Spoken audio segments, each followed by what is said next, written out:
Welcome to the SBI podcast, offering CEOs, sales and marketing leaders ideas to make the number.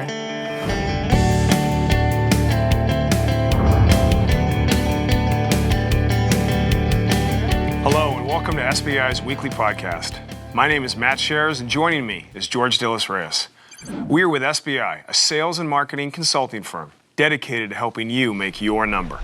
On today's show, George and I are going to discuss the ever-challenging topic of executing the corporate strategy. So many companies are set up for failure before the year begins. And this isn't from lack of effort, it's quite the opposite. Every functional leader, from the CEO to product to marketing, sales, and HR, are putting in a great deal of time. So the challenge is not effort. The challenge is moving hard-working silos into interlock and getting them to stack hands on what matters. Strategy is about doing the right things. Tactics, however, is about doing things right. So to give you a sense of the implications of these two important terms, let's first take a look at the graphic that you see. Many companies confuse the two. As mentioned, tactics involve doing things right. Strategy involves doing the right things.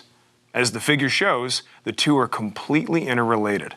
The tactic-based approach of years past is very dangerous. Being efficient at tactics means companies fall into one of two buckets. They either thrive or die quickly. Their fate is sealed by strategy.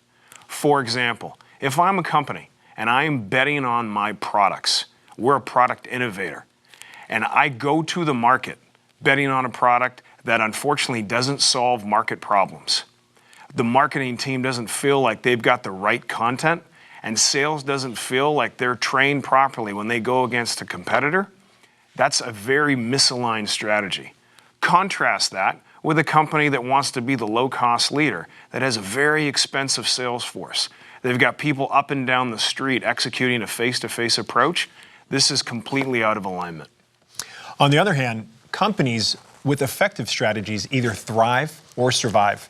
Certainly, it's better to be good at strategy than tactics, Matt. But in a perfect world, the two intersect, and your company lands smack dab in the upper right-hand quadrant, where there's a brilliant plan that's brilliantly executed. The key to landing up and to the right and to thriving as an organization is what we call strategic alignment. And it's surprising how much confusion surrounds the term. The average business leader can't really define it. Some of them confuse tactical execution with strategic alignment. Others claim it has something to do with having a good working relationship with their peers. Even worse, some could not even articulate their corporate strategy. Strategic alignment definitely begins with a clear understanding of the corporate strategy, followed by a grasp of the interdependencies among the various functional strategies, Matt. However, internal alignment alone won't cut it. Only by linking internal strategies with the external market conditions can a company truly achieve strategic alignment.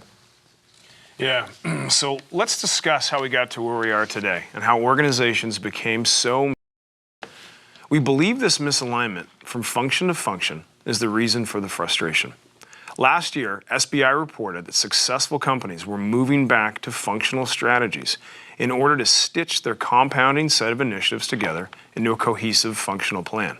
However, as these functional strategies reemerged, each revenue-facing function, product, marketing, and sales, along with talent, had their own plans defined in isolation. So while the performance of each individual function improved, collectively they were still operating in conflict with one another. In other words, the wheels are spinning, but they're not spinning in the same direction. For example, I'm getting ready to launch a new product, and the engineering team has spent all this time, but sales is not ready to go to the market because they actually don't know how that product competes against each competitor in each market segment. Well, how about marketing, Matt? How many times do we see marketing organizations buy marketing automation without content? Yeah. The content to fuel the tool, Yep, right? exactly. They don't even have a content process in place. So sales is sitting there wondering, hey, you invested all this money in this big piece of technology, and where are the leads? Yep. Or, George, contrast that with all this change in buyer behavior. You've got a sales force that's still going to market face-to-face with feet on the street, yet their buyers want to buy over the telephone via the web, and you're adding all this friction and all this cost to your selling motion, and marketing's getting frustrated because there's like, where's the revenue? We're doing our part, you're not doing your part. Absolutely. So all of this evidence points to the fact that companies can no longer afford to launch individual initiatives, hoping that they're somehow going to align themselves. The only way to systematize revenue growth is through strategic alignment. And it's the one thing that the top 10% of teams say they are doing differently than in previous years that's directly contributing to their outstanding performance. So to help you understand this point, let's hear from Bal Dale, the CEO and chairman of JDA Software. How should a CEO drive the output of market research into the sales strategy? Yeah, so I can explain a bit about how we do it in JDA, and it's really through a series of what we call interlocks. So, our business, as you said, we do everything related to supply chain, but it's essentially there's two business units. There's a software business, which we call Global Industries and Solutions, and then there's a professional services business unit, and then there's sales. And what we do is a lot of the market research is done in that software business unit. So they're out there and they're looking across the three industries we serve, retail, manufacturing, and third-party logistics, really trying to understand, how those industries are changing, the implications on their supply chain, and therefore opportunities for us. And they pull that together. And then what we do is an interlock between the software group, the consulting group, and the sales group. So it's not like sales is is at the bottom of the queue. They all are together, and what we have to do is align by geography. What are we going to sell in that geography?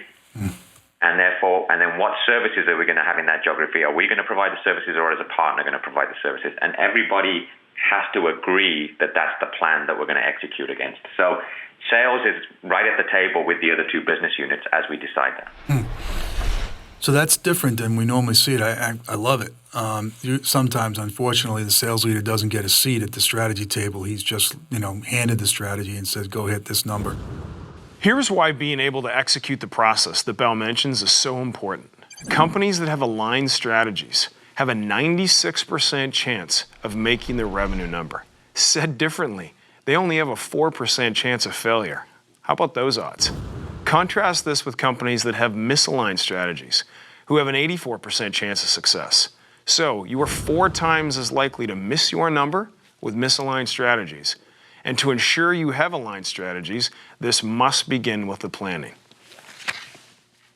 Right now, what we have seen happen in companies in levels 1 through 3, which is where 85% of companies sit, is they perform planning, but it's done in a silo.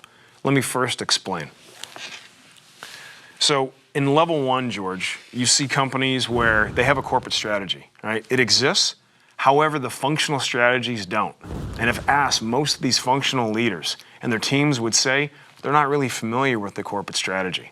So their functions are ill-defined and unmanaged, and they sort of operate in this environment that's not stable. You end up relying on this heroic effort of a few, and the sales organizations here are at, level 1. Yeah. So think about level 2. Defined. In contrast to level 1, level 2 companies have a corporate strategy. It's documented, but they also have functional strategies. Yeah. Each functional leader, product, marketing, sales, even HR has their strategy. The problem with level 2, Matt, is that these strategies are usually produced on an annual basis, independent of their partners in the cross-functional colleagues. Yep. And they sit on the shelf for the most part. Yep. Nobody in the organization really refers to them, to these strategies, to drive action, right? So there's no communication cross-functionally, and there's no communication inside their functional areas down the stack, right? Got it. Well, so then you move up to level 3, and now we're talking about implemented. And in implemented, you've got a corporate strategy, you've got functional strategies, and the functional strategies are getting executed. So on a daily basis, the organization has a level of execution. The problem is you're doing it in silos. right? You're not doing it in a way that the right hand proverbially knows what the left hand is doing. So the wheels are spinning, as we talked about, but unfortunately, they're not going in the same direction. So a step forward in the revenue growth maturity model will be level 4 company, Matt, where, as you described in level 3, everybody has their strategy. It's written. The sales, the product, the marketing leaders are using their strategies to drive action. But in a level 4 company, these cross-functional leaders are actually talking to each other. Yeah. They're collaborating. They're aligning with one another. And you're not going to have marketing generating campaigns that sales is unaware of, or product launching a product into the marketplace that sales isn't being enabled for. So people know there's a regular cadence of communication that allows the cross-functional teams to be aligned. Yeah. And then lastly, George, is level 5, right? This is where, all the friction is removed. I've got a documented corporate strategy. I've got defined functional strategies. Those strategies are getting implemented.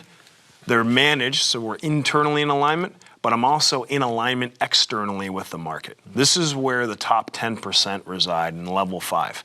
And if I'm here, I become a predictable organization.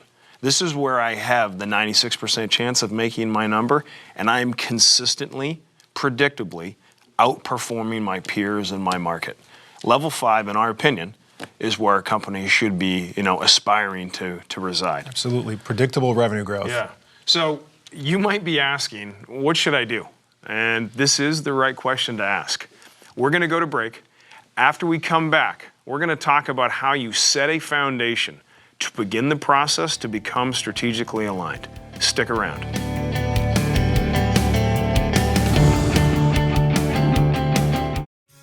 Making your number is hard. Your problems are complex. Complex problems need complex solutions. Introducing the SBI Magazine. Read in-depth stories written by award-winning journalists about how your peers have overcome their problems to make the numbers. When you need more than a tweet, social post, or blog article, turn to the SBI Magazine. Go to salesbenchmarkindex.com to subscribe.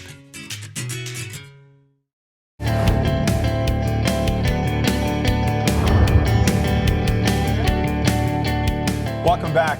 I'm George Reyes, and I'm here with Matt Shares with SBI. Matt and I were discussing the importance of becoming strategically aligned in the last segment. We discussed some of the implications of misalignment and how companies ended up where they are right now. SBI has found that to get strategically aligned, your foundation must be solid. It's like the body's core. If you have a shaky or soft core, the rest of the muscles cannot operate. And we believe that everything starts with market research, Matt. That's the core. Market research can mean different things to different people, so let's define it. So what is it? Market research is a set of actionable insights gathered from the external environment in which your company competes. What does it do? Market research provides external content to enable executives to make smarter decisions on how to allocate their resources, the people, time, and money. And what does it mean to use market research, Matt? Companies that use market research have a better chance to succeed because they're aligned with the external marketplace. Now, there are 4 elements, Matt, to market research, as you see on the graphic. So the first one is market seg. And market seg is about dividing the broad target market into subsets of buyers who have common needs, priorities, and solution options. Yeah. So something like market seg, George, I'm assuming I would be thinking about how my competitors go to market. Absolutely. Right. Strengths and weaknesses, the growth rate in certain markets, and how I'm going to compete in those. So then the second element of market research is account segmentation. And account segmentation focuses on understanding which accounts in your market, Matt, are going to generate the most revenue in the shortest amount of time. Yeah. So in account segmentation, you would think about doing things like having a list of companies stack ranked with potential to buy, propensity to spend. I would know my acquisition cost. I would have an ideal customer profile. Yeah. And I would have a level of granularity. When I have a market that's up here, I've now got the 264 accounts stack ranked in order on who can generate the most revenue in the least amount of time. Absolutely. So moving on, the third element of market research involves buyer segmentation. And buyer seeks to understand how our buyers and how our prospects make purchasing decisions. So things in buyer seg would include? Yeah, so you would have a persona, right, which is a fictional representation of who my customer is that I'm selling to. I would have a buying process map that actually lays out the buyer's journey and how somebody buys, and things like critical success factors. What are those absolutely critical things that I must hit if I'm selling to one of these buyers to ensure they have a seamless, frictionless experience? And then, Matt, the final component of market research is user segmentation. Yeah. And user segmentation is about understanding the market problems that exist for users in your accounts. Yeah. What are some things that we get in user segmentation, Well, Matt? think about this. I mean, what are the users trying to get done? What's standing in their way? And what are the solutions that they value? You have to pay attention, because if they're the end user, they're interacting with your product every single day. So when you translate this, SBI recently interviewed Amy Slater, who is the Senior Vice President of Global Sales Operations and Strategy at Rovi Corporation. And let's have a listen how Amy described the process of market research that they use at Rovi. I'd say something fairly unique about Rovi is our product teams are pretty intimately involved in the customer engagement and the customer experience. So they're certain that when they're designing product roadmaps that they know by customer what the needs and expectations are. So while we're doing all of this, there's also the aspect that you mentioned around market research, competition, customer behavior. We did a huge effort around that about in the last 90 days and released about a 150-page report on the market dynamics. So that preceded the long-range planning process. So very similar that we did a lot of that market research in advance so that we really have some guideposts as we move forward. Okay, great. In our work, SBI has observed that the value of the strategic planning process is in the learnings versus the plan itself. As you heard from Amy, when you go to the market and you have some sort of a dense report that's got 150 pages about what's happening that covers those four big elements of what George and I were mentioning, which were market, account, buyer, and user segmentation, you come away incredibly informed, and this is the foundation to helping you get strategically aligned. So, George, let's take the viewers through a quick little exercise here using SBI's How to Make Your Number research report in 2016 on how they might inject the inputs of market research into each of the functional strategies so they can actually execute on this, and it's more than theory. So, Matt, why don't we just go right to the report itself, and Okay. I'll shoot you some questions. Very good. So I'm turning now to page 28 of the research report, Yep. How to Make Your Number in 2016. So some of the questions you would ask about market research and how it informs the other strategies are things like, what inputs, Matt, are required to define the corporate strategy? Yeah. Well, first thing I got to do is figure out which markets, what competitors am I going after, and what are my advantages? Because how I compete in the enterprise market might be completely different than how I compete in SMB. One's not better than the other, but I have to know that. Most importantly, my team needs to know that, because that cascades down into the product strategy, into marketing, and into sales. Absolutely. And how about inputs required to define the product strategy? Well, let's keep going. If I'm going to win in the enterprise segment because my product does certain things that I know my competitors don't do, but I'm not doing that in SMB, that's something that probably the rest of my team needs to know. I mean, imagine being the marketing leader and not being able to deliver content the right way that speaks to this positioning because I haven't cascaded that as the CEO. Shame on me. Absolutely. So you mentioned marketing. What does the marketing leader need, or what do they draw from market research? Other than just give me more budget. So typically what the marketing leader... Is that a question in market research? Yeah. Yeah. Typically what the marketing leader is going to say is, I've got to generate demand, and I've got to determine where I'm going to allocate my budget. Whether those leads are coming in the install base and we're going after expansion, or whether we're going to try to generate new logos, right? Acquire new customers. And because of that, what are these advantages that I want to speak to in all the material? And if we're using a blog, a podcast, all these different channels to speak to our audience. It's clear to me that market research is truly the foundation, as we mentioned earlier. It's the core, right? Yeah. It's the body's core.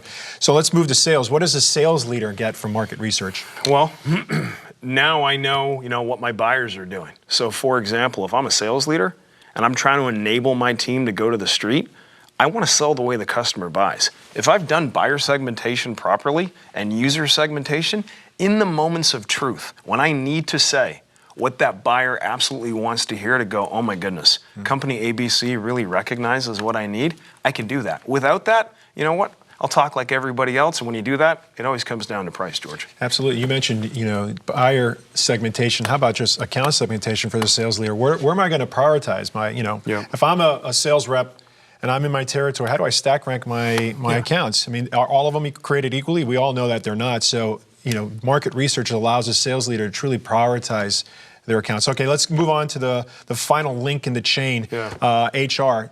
How does market research inform the HR leader in their talent strategy? Well, so you think about the talent strategy. I mean, it all comes down to people. I mean, 50% of the equation is the performance conditions in which you place people.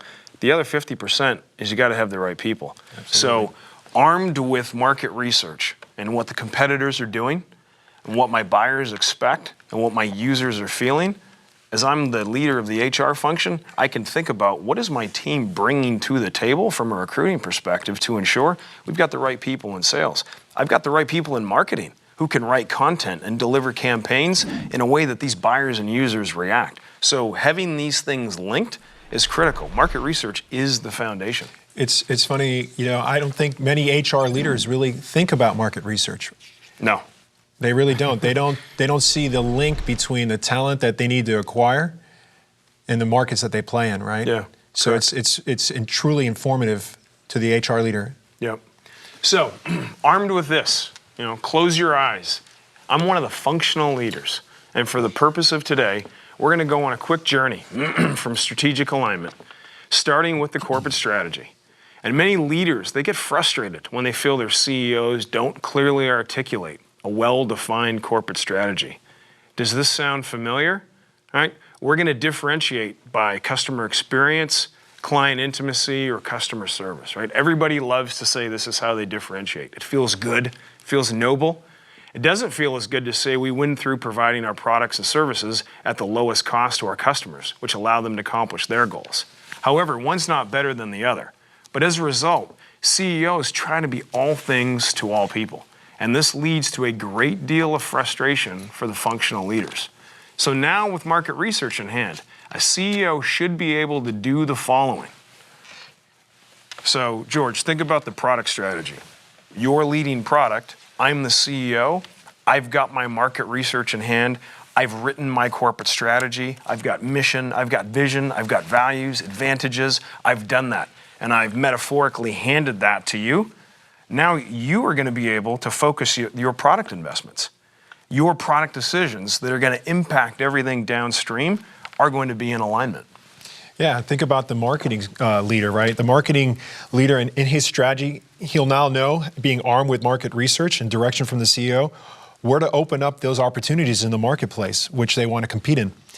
And their strategy is going to direct them where to focus, determine who to compete against, right? Yeah. And what are their advantages, how are they going to stress those advantages in the marketplace, resulting in the company gaining an advantage over the competitors? Well, and now think about sales strategy armed with a well-informed corporate strategy that started with market research. So remember, I've got market research. It fed the corporate strategy. Mm-hmm. As the sales leader, I now know how I'm going to turn prospects into customers. My product team was informed correctly. Marketing knows where to go generate demand. So my strategy can now be set in motion. We've got the necessary alignment, which ensures we're going to hit the revenue objective.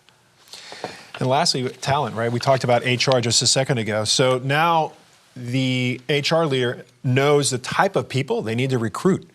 They know the direction that this strategy needs to take in order to attract that great talent that they need to, basically,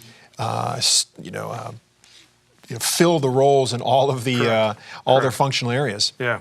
So we're going to hear from Brian Walker. Brian Walker is the CEO of Herman Miller, and he talks about in his interview with Greg how the importance of having this alignment between the functions is critical. Let's have a listen. So one of the things that my exposure to you educated me on was when you make a product change. So your organization came out with the Living Office, which was very much going from a product focus to a solution focus, and I thought it was really fantastic. And the product team and the sales team have to be together. So it's one thing to come out with this new vision, this new value proposition for a customer, this new solution. It's quite another thing to be able to have, the sales team to be able to talk intelligently about that. And the added complexity in your business is you go to market through a dealer channel, is dealing with their own set of issues. They own their own businesses. How do you keep the product team and the sales team connected at the hip? It's a great question. I think it starts with making sure that we are deliberate about. And Living Office, in our mind, is really a strategy to do two things, Greg. Number one, it's how do we help customers make the best informed choices about the things that they want to buy from us to create the places that are going to help their businesses or their hospital or their educational institution do what they do better.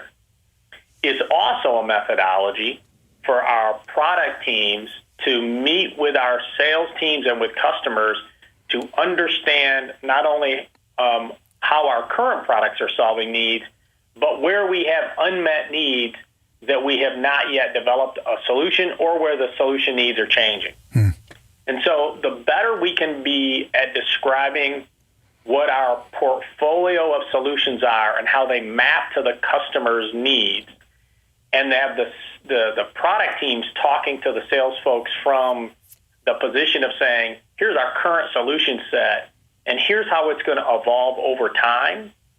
I think that's how you can keep those two connected, that they believe that they're all on the same page of actually working for the customer, versus the product team thinking their goal is to get a thing to market, and the sales team saying, yeah, well, that's interesting. You have things. My job is to solve the customer's problem. So, as you could hear from Brian, his responsibility, he feels as the CEO, is not only to put the right information in the hands of his leaders, but to be able to do it via one page, that there's a level of simplicity and utter clarity in how he's informing each of his functional leaders. So, in that example you heard, they had recognized a shift in the market. Brian was informing his product team to make sure that they could take this input and that they could execute. We're going to go for a short break. When we come back, George and I are going to continue our journey down the functional stack and talk about how companies get into strategic alignment starting with product. Stick around.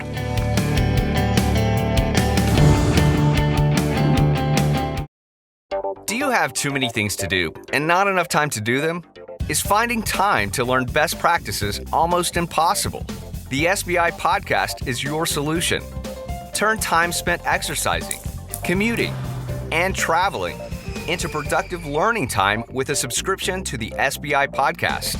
SBI podcast listeners get unique insight into real-world sales and marketing issues through interviews with your industry peers every week. Find us on iTunes by searching for Sales Benchmark Index Podcast and subscribe today.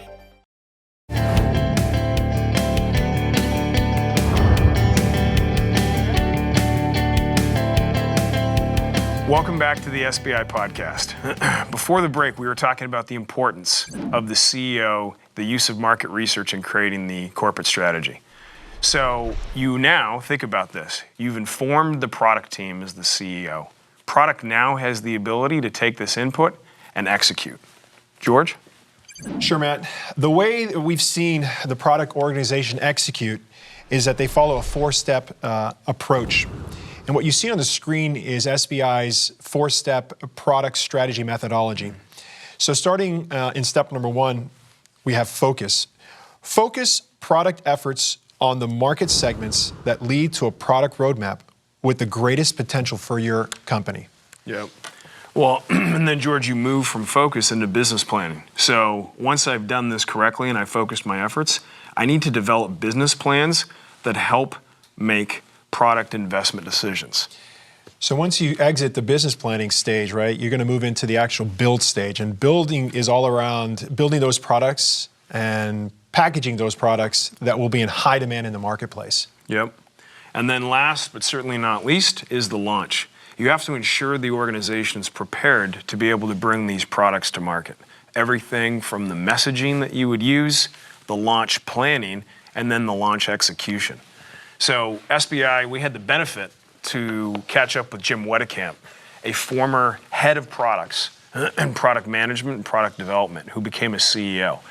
And Jim spent some time with Greg Alexander on the SBI podcast. And here's what Jim had to say about the connectivity between the product process informing the rest of the strategies. Let's have a listen. All right. The next thing, obviously, is part of that long-range plan, which is great that we just stumbled into that, is the product strategy. So there's, a set of assumptions, again, regarding that, and product roadmap that, is the output of that, a release schedule, a launch schedule, and it's the sales leader's responsibility to drive those products into the market and make sure that the assumptions in that plan, particularly market share and revenue by product line, et cetera, is obtained. How, I'm assuming now, based on your previous answer, that the sales leader is involved in setting product strategy. Is that correct? Yeah, definitely. A strategic leadership standpoint, that product strategy is put on the table for sales leadership and open for feedback and influence, certainly around the standpoint of, is that a product strategy or product roadmap that's going to serve the sales plan or the growth plan that the sales function is accountable for. So there's an influence aspect that's quite heavy from the sales side, along with the influence that's coming from customer, market, and our corporate strategy. So, George, as you could see, and as we're all aware, now I'm armed with market research. I've done that correctly. The corporate strategy has been well defined, and I've taken my product strategy through this methodology that ensures I'm building the right products for the right markets and I know how to launch them. So now what? Well, when you leave product, next is marketing, right? The marketing strategy. And marketing strategy has 5 key steps: planning, engagement, organization, execution, and finally support.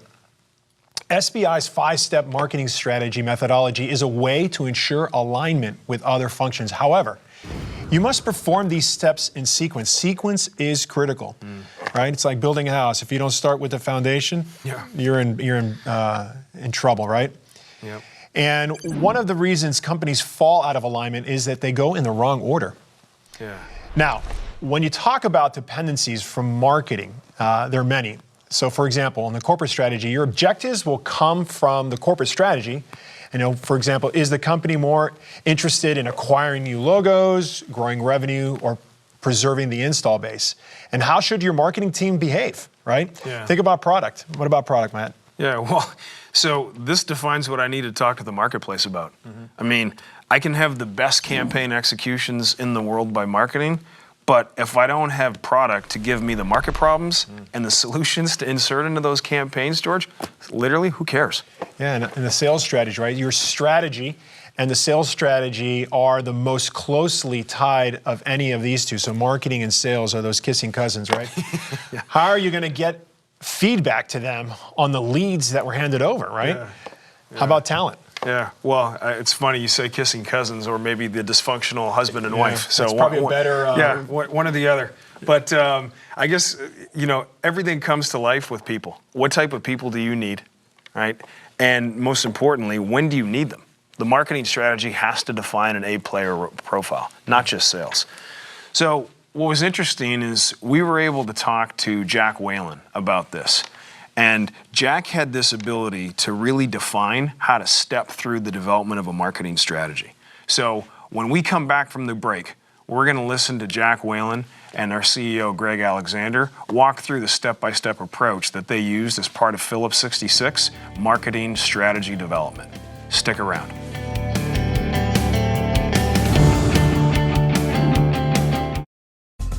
Each day, you receive hundreds of emails, tons of text messages, countless telephone calls and sit in too many meetings? How do you find ideas to make the number with all this noise?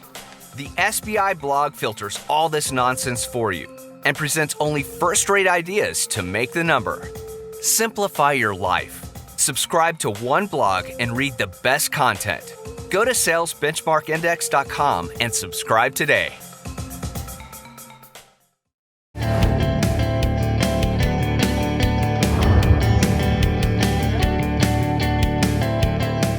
So as we exit out of the talent strategy, we think about the importance of marketing strategy and how you get this done.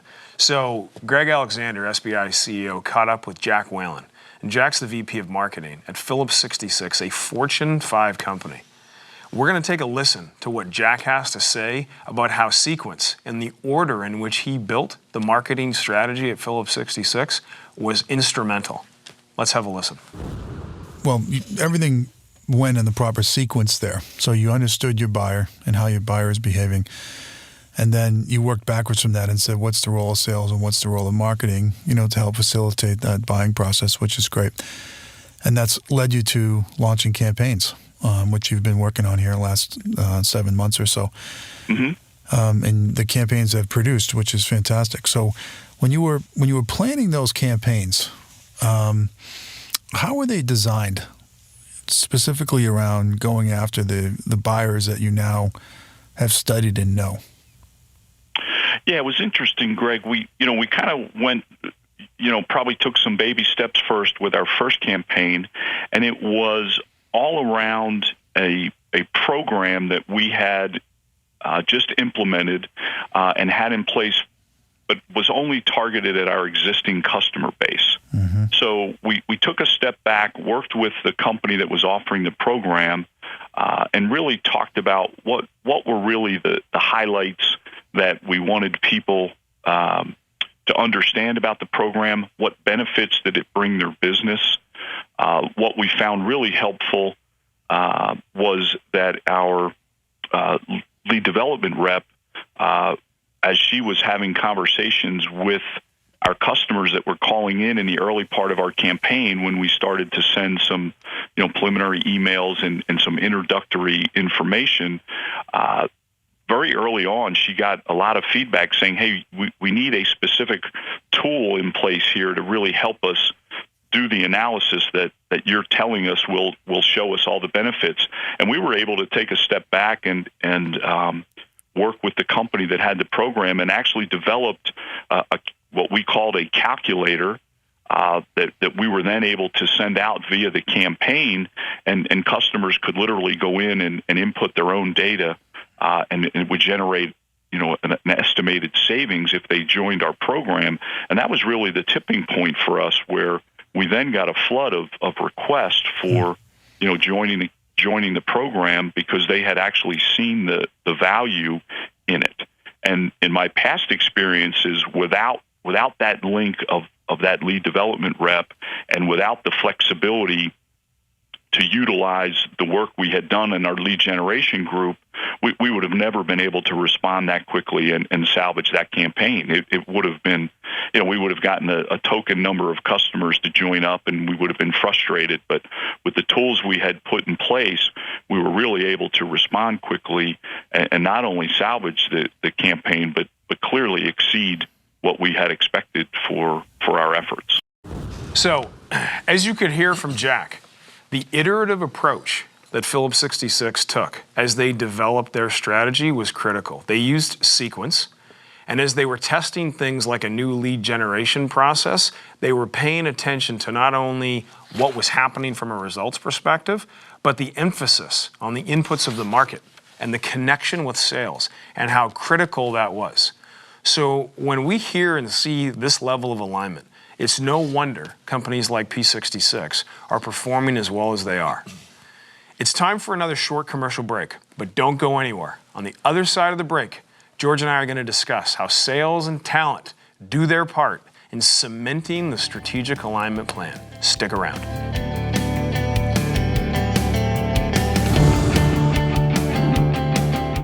You are watching SBI TV. This is a monthly web TV show featuring guests just like you, executives trying to grow their revenues. Each month, you can peek behind the scenes and watch your peers discuss their strategies for how they make their numbers. You are not going to want to miss this.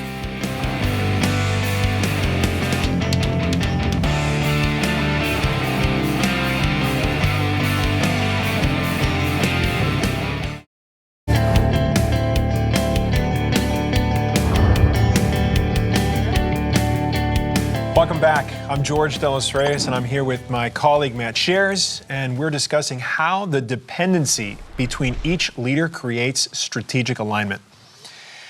And we're now moving to the sales strategy, to the sales leader. Unlike the marketing strategy, sales strategy needs to be performed in sequence.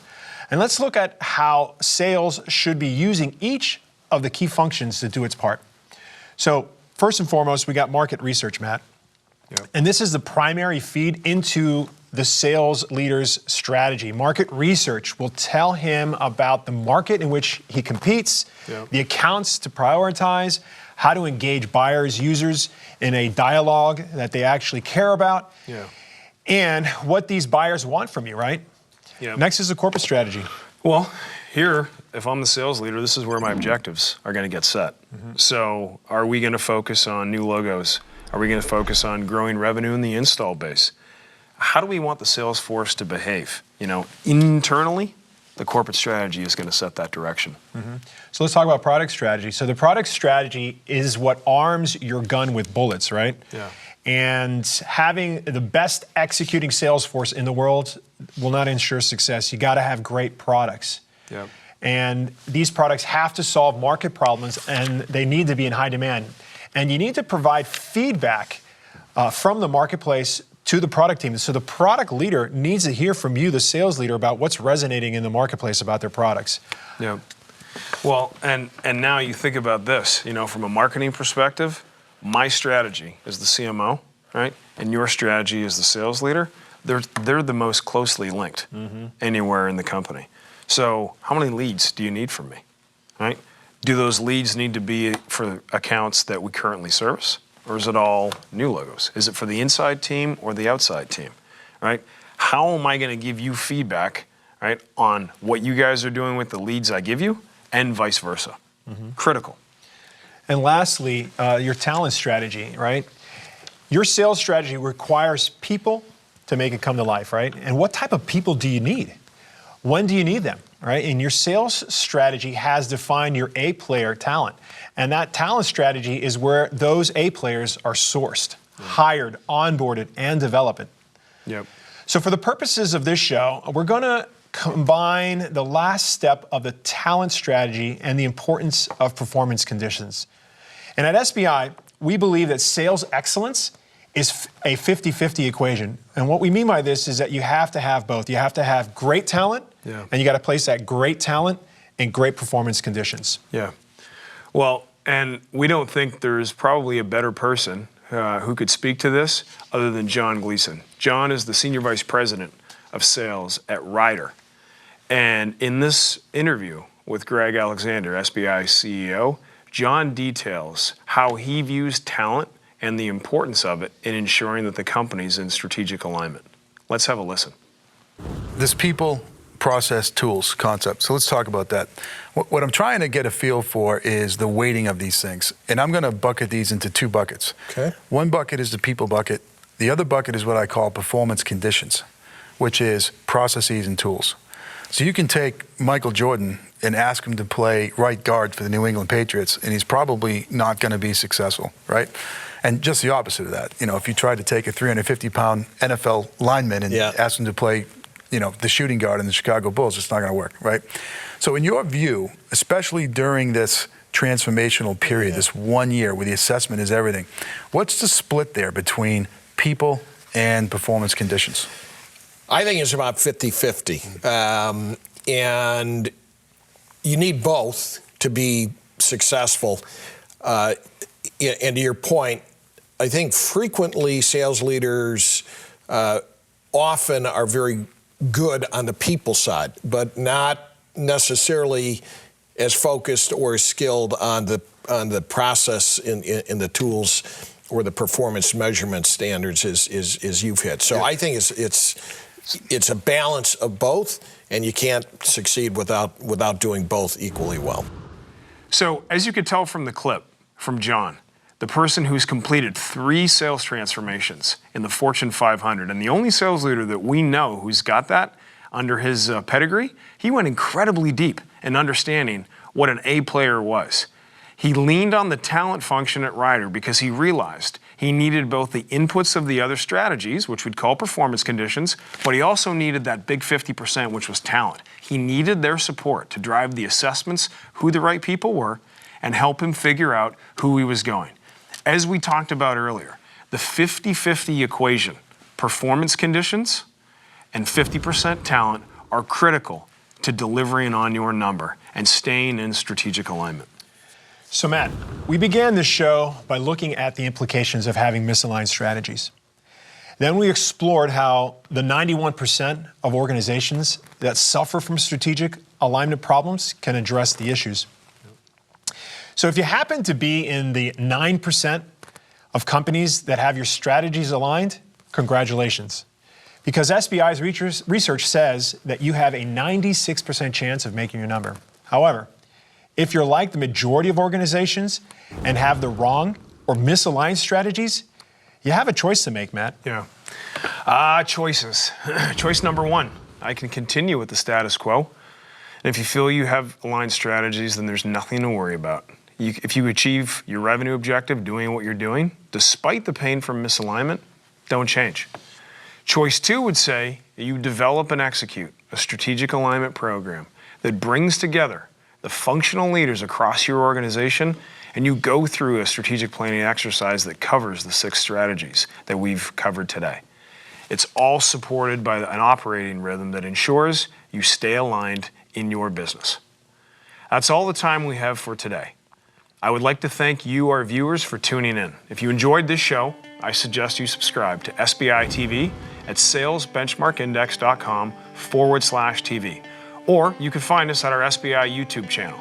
We have some outstanding guests confirmed for future episodes that you will not want to miss. Until then, George and I wish you the best of luck as you try and make your number.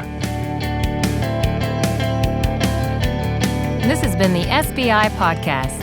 For more information on SBI services, case studies, the SBI team and how we work, or to subscribe to our other offerings, please visit us at salesbenchmarkindex.com.